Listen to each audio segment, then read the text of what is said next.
साल 2019 में बॉलीवुड में बॉक्स ऑफिस पर जिस तरह धन दौलत की झमाझम हुई, उससे पूरी फिल्म इंडस्ट्री सातवें आसमान पर थी। ये पहला मौका था जब 2019 में एक बरस में ही 17 फिल्मों ने 100 करोड़ रुपए के क्लब का हिस्सा बनके सफलता का एक नया रिकॉर्ड बना दिया था।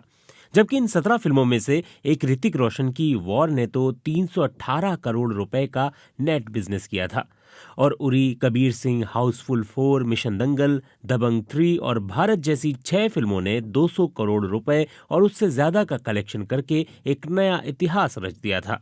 इन 17 फिल्मों के साथ 3 फिल्में ऐसी थीं जो 100 करोड़ रुपए के आंकड़े को छूने से बस 2-4 कदम ही पीछे रह गई थीं। इसलिए जब साल 2020 की शुरुआत हुई तो बॉलीवुड का जोश देखते ही बनता था। उम्मीद थी कि हिंदी सिनेमा को इस साल पिछली बार से भी ज्यादा कमाई होगी और नए नए और भी बड़े रिकॉर्ड बनेंगे। लेकिन इस साल की पहली तिमाही में ही पहुंचने पर ही बॉलीवुड ग्रहण के अंधकार में उलझ गया है। एक ऐसा ग्रहण कि उससे कब मुक्ति मिलेगी उस बारे में भी कुछ नहीं कहा जा सकता। असल में 2020 के पहले 2 महीने में कुल 40 फिल्में प्रदर्शित हुईं, लेकिन उनमें से सिर्फ एक ही, अजय देवगन की तानाजी ही करीब 280 करोड़ रुपए का बिजनेस करके हिट का तमगा पहन पाई, जबकि बाकी सभी फिल्में फ्लॉप रहीं। फिल्मों के इस ठंडे बाजार में बॉलीवुड इस आस में बैठा था कि मार्च 2020 में बॉक्स ऑफिस पर जरूर सफलता का डंका बजेगा, लेकिन पिछले कई दिनों से दुनिया भर में घूमते हुए कोरोना वायरस के अब भारत में भी पांव पसारने से सारे समीकरण ध्वस्त हो गए हैं। कोरोना का कहर इतना खतरनाक हो जाएगा ऐसा अंदाजा नहीं था। कोरोना के कारण यूं तो पहले ही काफी लोगों ने थिएटर में जाकर फिल्में देखना कुछ कम कर दिया था, लेकिन अब कोरोना से सुरक्षा के चलते फिल्मों की शूटिंग बंद होने के साथ देश के कई राज्यों में सिनेमा घर बंद होने से फिल्म व्यवसाय पूरी तरह चौपट हो गया है।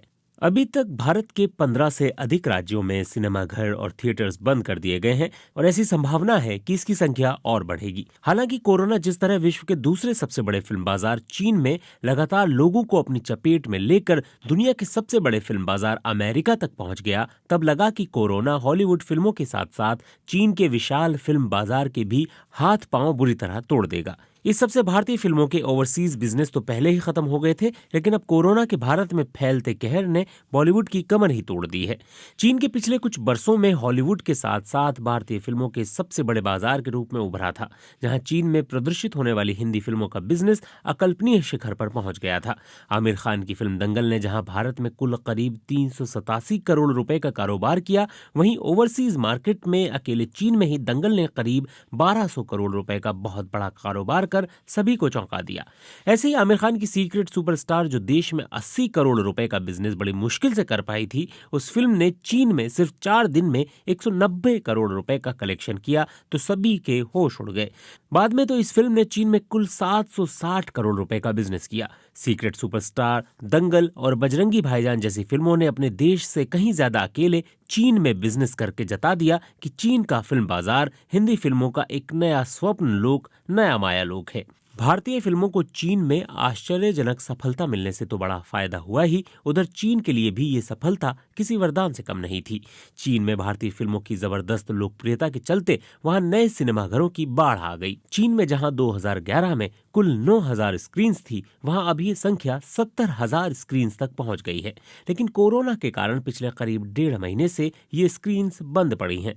इससे जहां चीन के फिल्म बाजार की अर्थव्यवस्था तो धाराशायी हो ही गई है, वहीं हॉलीवुड और बॉलीवुड दोनों के फिल्म बाजार पर इससे बहुत बुरा असर पड़ा है।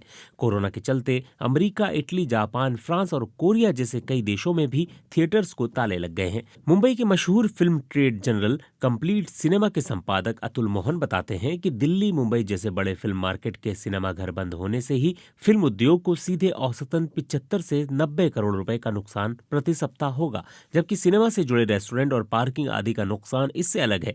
इसमें कोई शक नहीं है कि इसके चलते बहुत से लोगों का रोजगार छिन जाएगा, लेकिन उम्मीद करते हैं कि परिस्थितियां जल्द नियंत्रण में होंगी।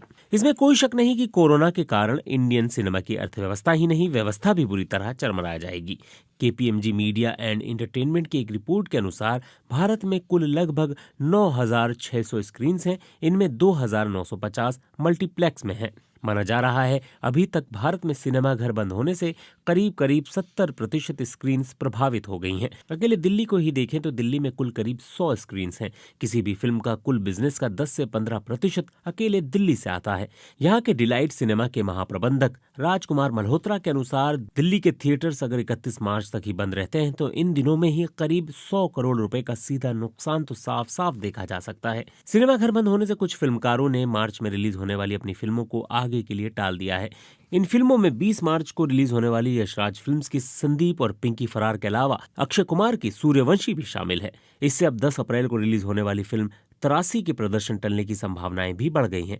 ये फिल्म सन 1983 में भारत द्वारा जीते गए क्रिकेट विश्व कप और क्रिकेटर कपिल देव की जिंदगी पर आधारित है, जिसमें रणबीर सिंह मुख्य भूमिका में है।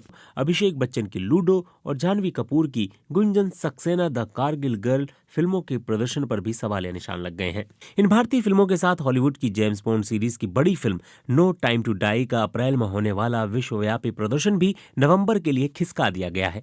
लेकिन बड़ी फिल्मों की रिलीज पोस्टपोन होने से आने वाली फिल्मों की व्यवस्था भी बुरी तरह प्रभावित हो जाती है, क्योंकि आने वाली तारीखों में पहले ही दूसरी फिल्मों की रिलीज तय है। यदि ये फिल्में किसी अन्य बड़ी फिल्म के साथ प्रदर्शित होती हैं तो उससे फिल्मों में टकराव होता है, उससे बिजनेस भी प्रभावित होता है। यूं भी प्रदर्शन के लिए तैयार फिल्म की रिलीज टलने से उस फिल्म का बजट भी बढ़ जाता है। देश में सिनेमा बंद होने से बड़ा नुकसान भारत के थिएटर्स की एक बड़ी श्रृंखला पीवीआर का भी है। पीवीआर समूह के पास भारत के 22 राज्यों में कुल 850 स्क्रीन्स हैं, जिसमें अकेले दिल्ली में ही उनकी 68 स्क्रीन्स हैं। पीवीआर के सीईओ गौतम दत्ता बातचीत में बताते हैं कि फिल्मों के प्रदर्शन टलने और थिएटर बंद होने से फिल्म उद्योग को बड़ा नुकसान तो है, और वो कितना नुकसान है उसका अभी आकलन नहीं किया जा सकता। सिनेमा के बंद होने के नुकसान का दुख तो है, लेकिन अभी हम और बड़ी लड़ाई लड़ रहे हैं। कोरोना वायरस से बचाव और लोगों की सुरक्षा ज्यादा अहम है। दत्ता कहते हैं कि इस मुहिम में हम सरकार के साथ हैं। इस समय ऐसे नुकसान की चिंता से कहीं ज्यादा सभी की सेहत की है, क्योंकि 2-3 हफ्तों में जैसे ही स्थितियां सामान्य होंगी, थिएटर खुलेंगे, फिल्में आएंगी तो दर्शक भी फिर से लौट आएंगे। अभी तक हमारी करीब 500 से भी अधिक स्क्रीन्स बंद हो गई हैं। उम्मीद है जब सब कुछ ठीक होने पर साल के आने वाले महीनों में फिल्में रिलीज होंगी तो वो अच्छा बिजनेस करेंगी। फिल्मकारों की संस्था Indian motion pictures producers association के अध्यक्ष टीपी अग्रवाल बताते हैं कि इसमें कोई शक नहीं है कि कोरोना की वजह से फिल्म इंडस्ट्री को भारी नुकसान हो रहा है। उन्होंने कहा कि थिएटर के बंद होने और फिल्मों के प्रदर्शन से बिजनेस को तो बहुत बड़ा नुकसान है ही, जिसकी भरपाई जल्द मुमकिन नहीं है। साथ ही फिल्मों से जुड़े करीब 5 लाख कर्मचारियों की रोजी रोटी भी खतरे में है। फिर भी मेरा मानना है कि लोगों की सुरक्षा सबसे पहले है।